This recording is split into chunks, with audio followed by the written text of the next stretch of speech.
मारो इसे और मारो इसे, ये इसी लायक है। अरे मारो यार। सरपंच जी, कालिया को चोरी करते हुए हम सबने रंगे हाथ पकड़ा है। अब इसे गांव से बाहर निकाल देने में ही हम सबकी भलाई है। तो देर किस बात की है, अभी इसे धक्के मार के इस गांव के बाहर का रास्ता दिखा दो। अरे सरपंच जी ऐसा मत करिए, मुझे एक मौका और दीजिए, मैं दोबारा कभी चोरी नहीं करूंगा। लेकिन गांव वाले उसकी एक नहीं सुनते और उसे मार मार के गांव की सीमा के बाहर निकाल देते हैं। अरे मेरी कमर दर्द के मारे मेरी जान निकली जा रही है। कमबख्तों ने जम के धुलाई की है मेरी। अरे भगवान करे इनके गांव में भूचाल आ जाए, धरती फट जाए और सब गांव वाले उसमें समा जाए।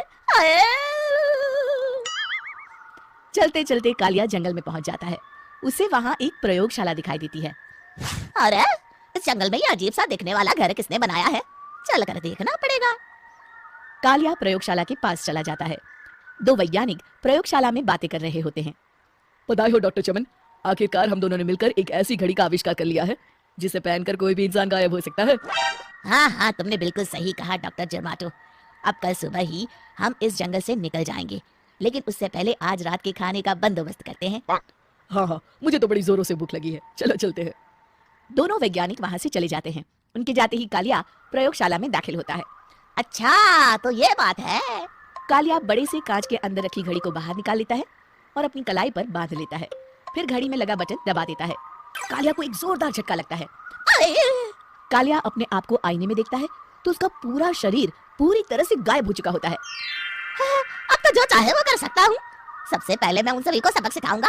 गाँव वालों, मैं आ रहा हूँ। कालिया गांव की ओर चल पड़ता है। थोड़ी देर के बाद दोनों वैज्ञानिक वहां आते हैं। अरे ये क्या, लगता है कोई हमारी घड़ी चुरा कर ले गया है।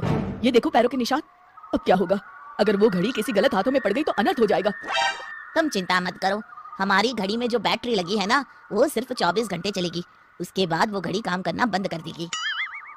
उधर दूसरी तरफ गांव में सरपंच अपने घर में सो रहा होता है। तभी एक आहट से उसकी नींद खुल जाती है। अरे कौन है वहाँ? बड़े मजे से सो रहा है, आज मैं तुझे नहीं छोड़ूंगा। कालिया पास में पड़ा डंडा उठाकर सरपंच की पिटाई शुरू कर देता है। ये ले और ये ले, इसी लायक है, ले। आप मर गए। अरे अरे ये क्या हो रहा है? अरे अरे कोई बचाओ मुझे, मेरे घर में भूत आ गया है। सही कहा, मैं भूत ही तो हूँ, ये ले।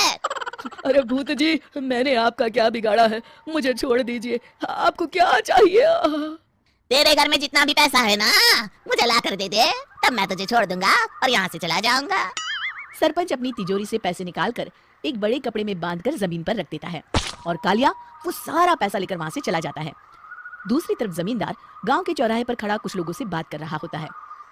इस कमीने जमींदार ने भी मुझे बहुत पीटा था, इससे भी बदला लेना तो बनता है। हाँ? जमींदार अचानक अपने आप को चाटे मारने लगता है। अरे भाई ये क्या हो रहा है? जमींदार साहब अब ठीक तो है ना? अरे मुझे नहीं पता भाई। अरे मर गए रे, ये तो पक्का किसी भूत प्रेत का काम है। जमींदार के अंदर कोई भूत आ गया है, इससे पहले कि ये हमारे अंदर आ जाए। मनोहर भाई, अपनी जान बचानी है तो भागो यहाँ से। ये क्या? अरे बाप रे बाप, मुझे तो भूतों से बड़ा डर लगता है, मैं तो चला यहाँ से। अगली सुबह इस घटना से पूरे गांव में दहशत फैल जाती है। सभी गांव वाले आपस में बात करने लगते हैं। अरे भाई पता नहीं कहाँ से हमारे गांव में एक भूत आ गया है। उसने कल रात को सरपंच और जमींदार की खूब पिटाई की और उनके सारे पैसे भी लेकर चला गया। हाँ भाई हाँ, ये भूत तो मुझे बड़ा अजीब लगता है। मेरी समझ में नहीं आता कि भूत उन पैसों का करेगा क्या। अरे तेल में पकोड़े बना के तलेगा, बेवकूफ। इस बात की चिंता करके कहीं वो भूत हमारे घर में ना आ जाए। तुम बिल्कुल सही कह रहे हो हरिया, मैं भी इसी बात से घबरा रहा हूँ। अच्छा अब मैं अपने घर जा रहा हूँ, तुम सभी अपने अपने घर चले जाओ, उस भूत का कोई भरोसा नहीं है। हाँ। तीनों वहां से चले जाते हैं। दूसरी तरफ कालिया सारे पैसों को एक खंडर में छुपा देता है। इतने सारे रुपए तो मैंने अपनी पूरी जिंदगी में एक साथ कभी नहीं देखे। इस तरह कुछ दिनों में मैं अमीर बन जाऊंगा। आज मैं उस मोटे बब्बन को अपना शिकार बनाऊंगा।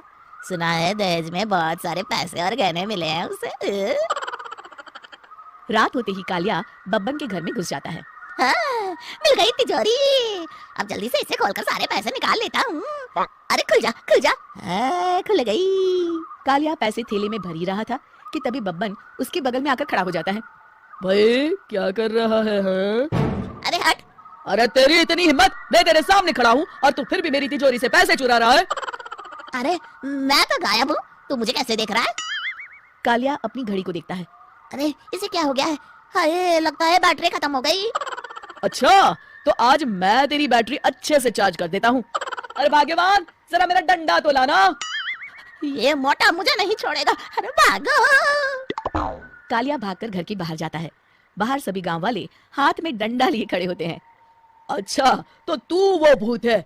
मुझे माफ कर दीजिए सरपंच जी, मैं आपके और जमींदार जी के सारे पैसे लौटा दूंगा और आज ही हमेशा के लिए ये गांव छोड़कर चला जाऊंगा। शिक्षा, बुराई ज्यादा दिन की मेहमान नहीं होती, एक दिन उसका अंत हो ही जाता है।